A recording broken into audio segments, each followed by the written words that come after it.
સાબરકાંઠા જિલ્લાના Himmatnagar Idar state highway road પર triple અકસ્માત સર્જાયો હતો। ઈડર સ્ટેટ હાઈવે રોડ પર બસ ચાલકે ઇકો કાર તેમજ મોટરસાયકલની અડફેટે લેતા ટ્રિપલ અકસ્માત સર્જાયો હતો। ટ્રિપલ અકસ્માતમાં બાઇક ચાલકનું ઘટના સ્થળે જ મોત નીપજ્યું હતું।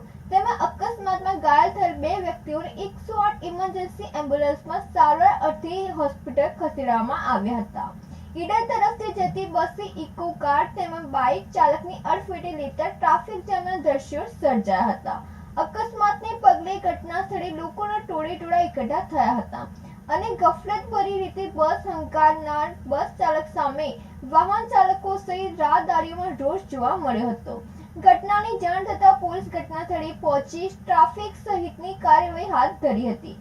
કમનસીબ ઘટનામાં મોતને ભેટેલ મૃતકની લાશને પીએમ અર્થે ખસેડવાની તજવીજ હાથ ધરી પોલીસે આગળની કાર્યવાહી હાથ ધરી હતી। રાજેશ ચાવડા સાથે નંદિની જોશી, સિટી ન્યૂઝ ઈડર।